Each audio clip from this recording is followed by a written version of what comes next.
सभी बुरहानपुर वासियों को मेरा नमस्कार। अभी तक ज़िले में कोविड-19 के 150 केसेस पॉजिटिव पाए गए हैं। अभी भी लगभग 300 के आसपास सैंपल्स हम लोगों ने और करवाए हैं, जिनकी रिपोर्ट आना शेष है।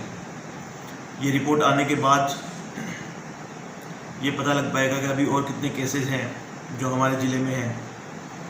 हम लोग लगातार अनेक माध्यमों से, पब्लिक के सपोर्ट से, अनेक इन्फॉर्मेशन चैनल से, फीवर क्लिनिक से, अनेक माध्यमों से लोगों की सैंपलिंग कर रहे हैं और उसी सैंपलिंग का ही परिणाम है कि हम लोग इन कोविड-19 केसेस का पता लगा पा रहे हैं। और जितना जल्दी इनका पता लग जाएगा उतना ही जल्दी ट्रीटमेंट होकर हम अपने ज़िले को वापस ग्रीन जोन की ओर ले जाने की ओर अग्रसर होंगे।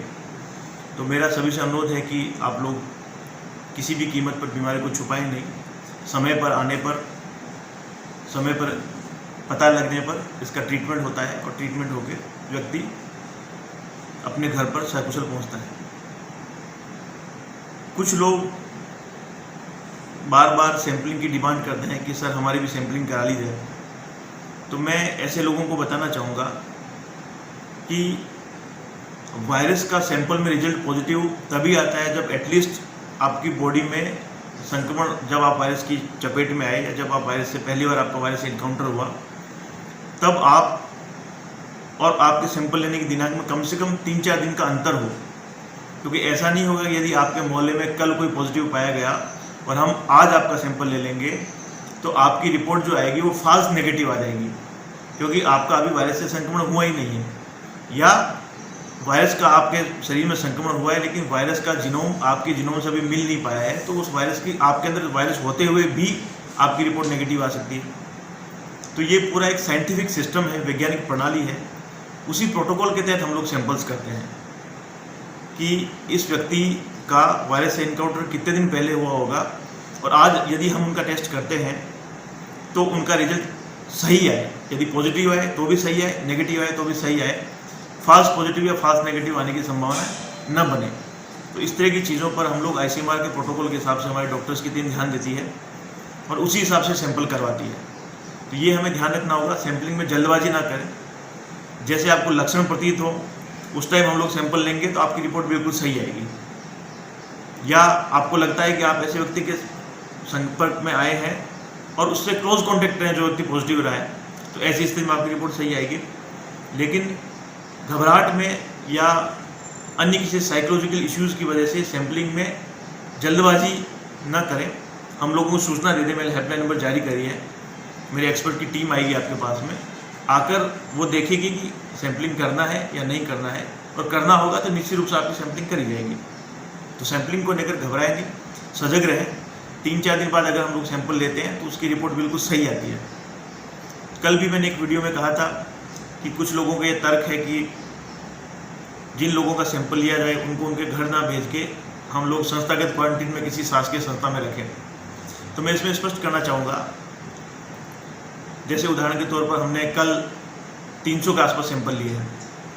यदि हम उन 300 लोगों को किसी एक कैंपस में लेकर जाते हैं और वहाँ, चूँकि आपको पता है कि रिजल्ट आने में 3 दिन लगते हैं, 2 से 3 दिन लगते हैं, तो 3 दिन ये लोग साथ रहेंगे। उन 300 लोगों में 10 से 15 लोग पॉजिटिव होंगे और 280 के आसपास लोग नेगेटिव होंगे, ऐसा एक सामान्य अंदाज़ा मैं लगा रहा हूँ। तो आप ये देखेंगे कि जो 15 से 20 लोग पॉजिटिव थे, क्योंकि वो सभी लोग कॉमन टॉयलेट को यूज़ करेंगे, पानी के बर्तनों को यूज़ करेंगे या आपस में मिलेंगे जुलेंगे उसी कैंपस में, तो उनसे इनके संक्रमण फैलने की संभावना और बढ़ जाएगी। और चूँकि इन लोगों ने, जो नेगेटिव लोग हैं, उन लोगों ने सैंपल 3 दिन पहले दिया है, तो जब इनकी रिपोर्ट आएगी तो उनकी रिपोर्ट तो नेगेटिव आएगी, क्योंकि उस टाइम भी उस वायरस से संक्रमित ये नहीं थे। लेकिन जब हमने इनको किसी कॉमन कैंपस में रखा तो उस कॉमन कैंपस में ये एक नए पॉजिटिव व्यक्ति के संपर्क में आए हैं, तो ये व्यक्ति जो है संक्रमित हो जाएंगे। तो मतलब उनकी रिपोर्ट जो कि 3 दिन पहले नेगेटिव आई थी, वो रिपोर्ट उनकी नेगेटिव रहेगी, लेकिन वास्तव में आज की तारीख में वो व्यक्ति संक्रमित हो चुका है।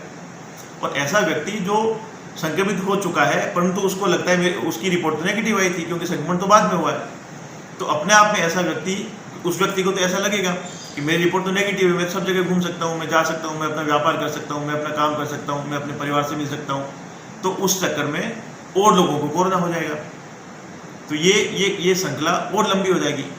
इसीलिए हम लोग जिसका सैंपल लेते हैं उसको होम आइसोलेट करते हैं, उसके घर पे आइसोलेशन रखते हैं, ताकि उसके घर के लोग उसका ध्यान रखें, उसको एक कमरे में अलग से बिठाएं, अलग से उनके रहने सोने खाने की व्यवस्था करें और उसका परिवार उसका ध्यान रखे। किसी भी व्यक्ति की अपने स्वयं के परिवार के प्रति सबसे पहले जिम्मेदारी होती है और परिवार की भी जिम्मेदारी कि उसका ध्यान रखें, और उसके बाद आस पड़ोस के लोग, यदि वो व्यक्ति होम आइसोलेशन को तोड़ रहा है, घर से बाहर निकलता है, हम लोगों को सूचना दें, हम लोग उस पर कार्रवाई करेंगे। परंतु जिन लोगों को सैंपल लिए गए उनको 3 दिन तक शासकीय क्वारंटाइन में रखना एक अच्छा सॉल्यूशन नहीं है। इससे संक्रमण और अधिक श्रृंखला में बढ़ेगा, इससे और लोग पॉजिटिव निकलेंगे। होम आइसोलेशन रखने से कम अगर उस परिवार के लोग होम आइसोलेशन को नहीं मानेंगे तो सबसे पहले वो व्यक्ति स्वयं संक्रमित है, उससे अपने परिवार को संक्रमण देगा। लेकिन यदि हम लोग उनको सबको शासकीय क्वारंटीन में रखेंगे तो ज़्यादा संक्रमण के फैलने की संभावना होती है। इसीलिए ये निर्णय जो लिया गया है कि सैंपल के बाद व्यक्ति अपने घर पे ही रहेगा, हम लोग उसको घर पे ही उसकी मॉनिटरिंग करेंगे, और ये पूरी व्यवस्था हम लोगों ने कर भी दी है कि हर व्यक्ति होम आइसोलेशन में रहेगा, होम आइसोलेशन को तोड़ नहीं पाएगा। तो सैंपलिंग को लेकर मैंने बताया, शासकीय क्वारंटीन को लेकर मैंने बताया। इसके अलावा अभी जो केसेस निकल रहे हैं उन केसेस के बाद में अभी जो हमारे जितने भी पेशेंट्स हैं वो सब एक्टिव हैं, स्वस्थ हैं, और मुझे पूरी उम्मीद है कि 10-12 दिन बाद में ये सब लोग स्वस्थ होकर घर लौटेंगे, ये सब लोग स्वस्थ होकर घर भी लौट जाएंगे। तो कोई कोरोना वायरस को लेकर ऐसे पैनिक होने की आवश्यकता नहीं है कि कोरोना बॉम्ब फट गया है, बुरहानपुर में कोरोना का कहर बढ़ता जा रहा है। निश्चित रूप से हमारी सोशल डिस्टेंसिंग पालन न करने की प्रवृत्ति की वजह से ये हुआ है, और हम लोग इस प्रवृत्ति को अपना लेंगे कि हमें सोशल डिस्टेंसिंग को मानना है, तो हम संक्रमण को रोक पाएंगे और संक्रमण रुकेगा। धन्यवाद।